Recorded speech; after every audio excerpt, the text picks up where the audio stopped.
December, and it's called December Light. A new light is coming into the world. We are on the borderline of a new experience. The veil between spirit and matter is very thin. And that was written by Ernest Holmes. Then shall the light break forth. And that comes from Isaiah 58:8. And then the next one, the knowledge that there is a central chamber of the soul, blazing with the light of divine love and wisdom, has come. In the course of history, to the multitude of human beings. And that's Aldous Huxley that wrote that one. In the world as it is, the richness of the outer stirs us all to the wonder of the inner, whose greatness is displayed in acts of so splendor. That's Platonus. And then, he's an ancient Greek guy. Then we have the wonderful order of the sun, the planets, and the comets cannot be the work of an intelligent, can only be the work of an intelligent, all-powerful being, and that's Isaac Newton. Then we have, I can see in the midst of darkness, light persists. Hence I gather that God is life, truth, and light. God is love. God is the supreme good, and that was written by Gandhi. And then the final one. In moments of deepest realization, the great mystics have sensed that one life flows through all, and that all are some part of that life. They have also seen substance, which is fine, white, brilliant stuff, forever falling into something. A substance indestructible and eternal. It is at such times of complete realization that they have been blinded by the light of which we have been speaking. And that was Ernest Holmes. So we're entering the season of light. And our talk today is being given to us by a lady who is truly a light. She is a love. She is a teacher, a healer, and she goes forth and just radiates all the time. She's filled with energy and truth and purity. She's speaking to us today on celebrating the Christ light you are. And so please help me welcome Reverend Elaine Fuller-Zachey.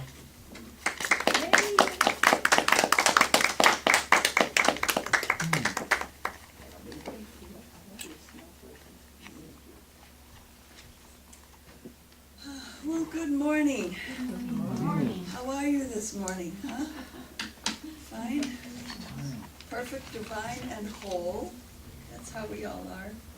Well, anyway, celebrate the Christ light you are. We are, because me too. What is the Christ anyway? How do we recognize it? How can we, or have we in the past, during our childhood, celebrate this Christ light? Let's address these concerns. We can go to our founder, Reverend Ann Meyer McKeever, for a definition of the Christ. I heard her say many times that Christ is God made manifest. That points to questions and answers, doesn't it? What is God anyway, and where? Right? God is a name of the allness of being. It is a name for that which is, the life that makes itself into all we see, hear, feel, and know, as well as everything we don't.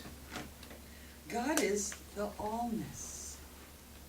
We breathe it, walk in it, are it individualized in the here and now. Christ realization is our realization of that. When I think about this, my head just feels a light pressure,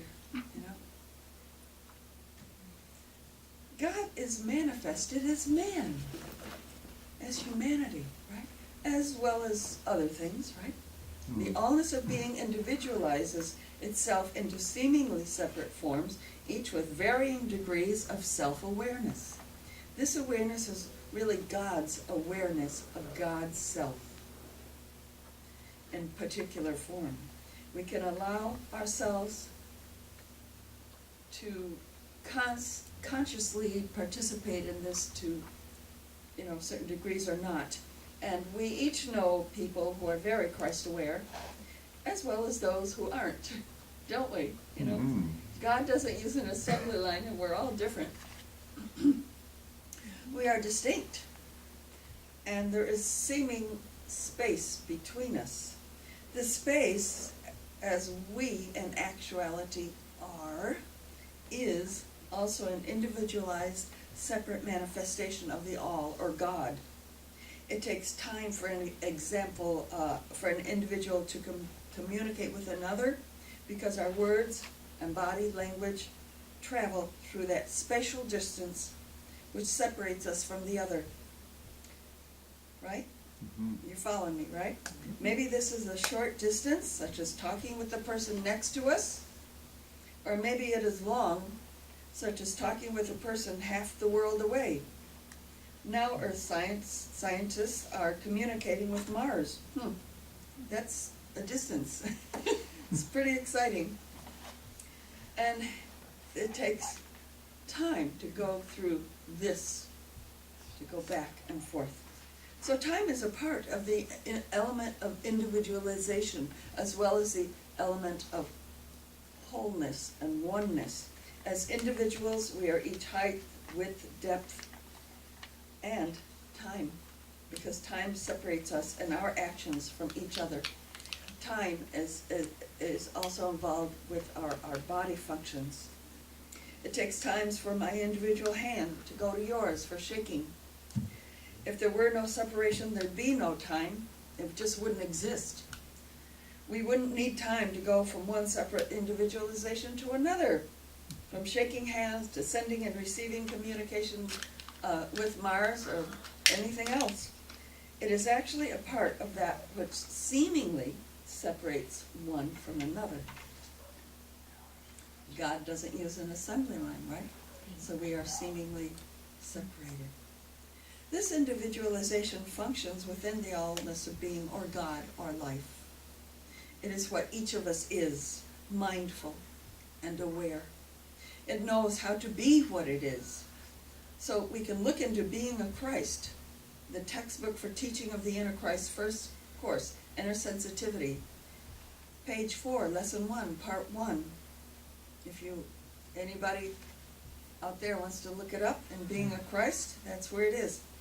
Page 4, lesson 1, part 1, defines God and certainly explains the Christ light that each of us is. Could a physical universe without life create life? Could a physical universe without consciousness create an observer or knower of itself? Such as you and me, right? Terms generally used to describe God are omnipotent, omniscient, and omnipresent.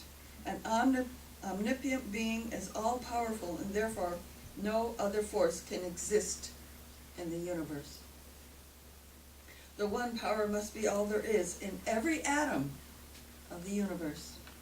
An omniscient being is all-knowing. Therefore, nothing apart from this knowing could exist. And there must be only one intelligence throughout all thought and manifest form. An omnipresent being, and feel this, huh? An omnipresent being is fully present in everyone, everything, everywhere.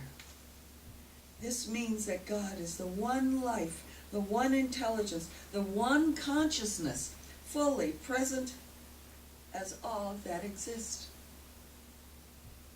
And again, that's on page 4.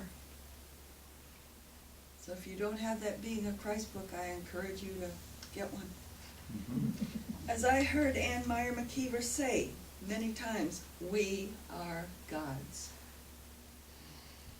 since we exist within the allness of being, which is God, and we are made from this unending being, what else could we be but it? Anne also said that Christ means God manifest, right? She's the one who used to say this, what else could anything be? I've also heard Anne say, and I quote, if God is anywhere, God is everywhere. Right? Everywhere. God is. God exists. Existence is everywhere and includes as the physical, everything.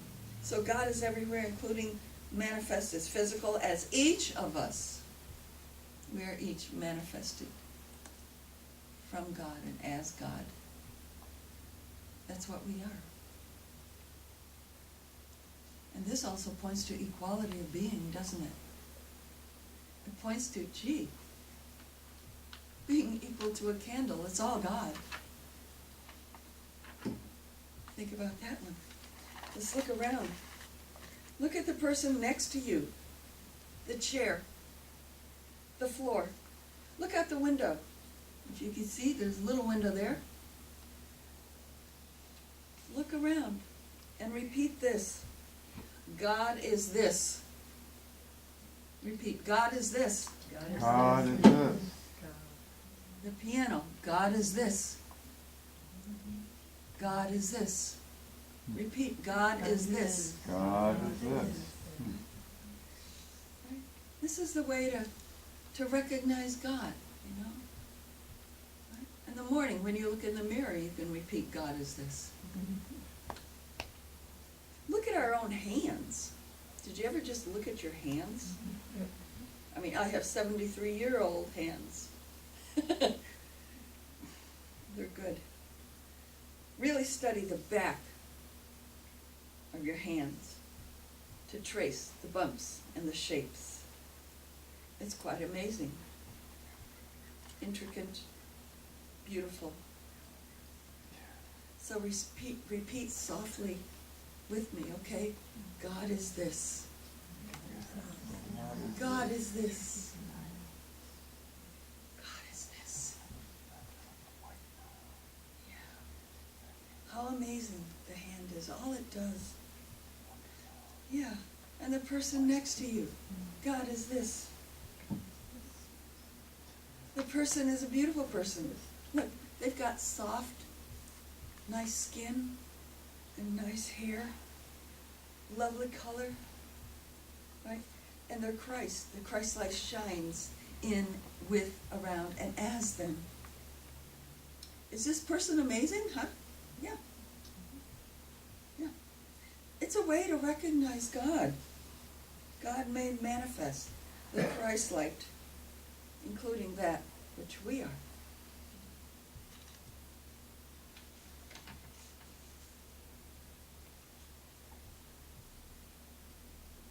When I do that kind of thing, just look around and see everything as God, I experience a calmness and an awareness that extends beyond my brain. I can feel it.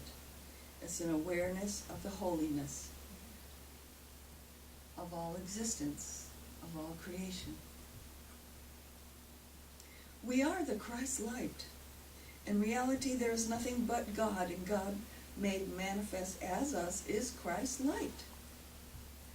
How do we celebrate this Christ light that we are? We celebrate one way, well, it's by attending Sunday services here at TIC, where we can immerse ourselves in words and vibrations of this truth, as well as have fun with like-minded friends, and I like that part. Also, when we celebrate Christmas, the birth of Jesus, who is Christ, as we all are, we celebrate ourselves too. Here at the teaching of the inner Christ, we see Jesus as the way shower. He showed us the truth of ourselves, that we are all Christ. So I'm going to read from the Holy Bible, put together by Lamsa, translated by Lamsa. It's John 14:11 and 12. Jesus' words, "Believe that I am with my Father, and my Father is with me." And that means he recognized and realized that oneness that he was with God. And if not, believe because of the works. Truly, truly, I say to you, he who believes in me shall do the works which I do, and even greater than these things he shall do. That's Jesus' words. So we can do these Christ things, huh? When we celebrate Christmas with lights, Christmas trees, songs, family and friend get-togethers, oh, and food too. A little bit. We can keep in mind that we are celebrating this truth. The Christ light, we all are, as well as the birth of itself of Jesus, right? The way shower. And so we can celebrate the wisdom that we are all Christ. Let's do that, and let's remember that. That all of manifestation is God. And I don't know about you, but that kind of realization gives me a feeling of security, calmness, and joy. How do we celebrate Christ's light that we each are at this time of year? We celebrate Christmas, right? I mean, that's what it's for. Here at TIC, we have a decorated Christmas tree, special December services, and a Christmas Eve dinner. I like to do the blessing for the dinner and invite Jesus to his own birthday celebration. Why not? Makes sense that he has some fun here, right? The dinner not only celebrates Jesus' birth, but our own individual Christ light. And, I mean, it's just us. It's us, all of us. And we usually have some kind of celebration at home, too. So think about how you celebrate Christmas yourself, or did as a child, and what it means to you. Just take a few moments this week to celebrate that. And or maybe we could talk about it after the service. We could celebrate the Christ light that we all are. We could celebrate that we are God's, right? Because God is omnipresent, remember, everywhere present. So we're each a God, within God, surrounded by God itself, and other individualizations of God. So celebrate, knowing this. We're creative, right? Because God is creative, right? Look around, it's all creation. And it's all in the process of creating too, including ourselves. We're creating ourselves. Celebrate that. And celebrate knowing it. It's all Christ. All of it. And I leave you with that. Thank you for your attention.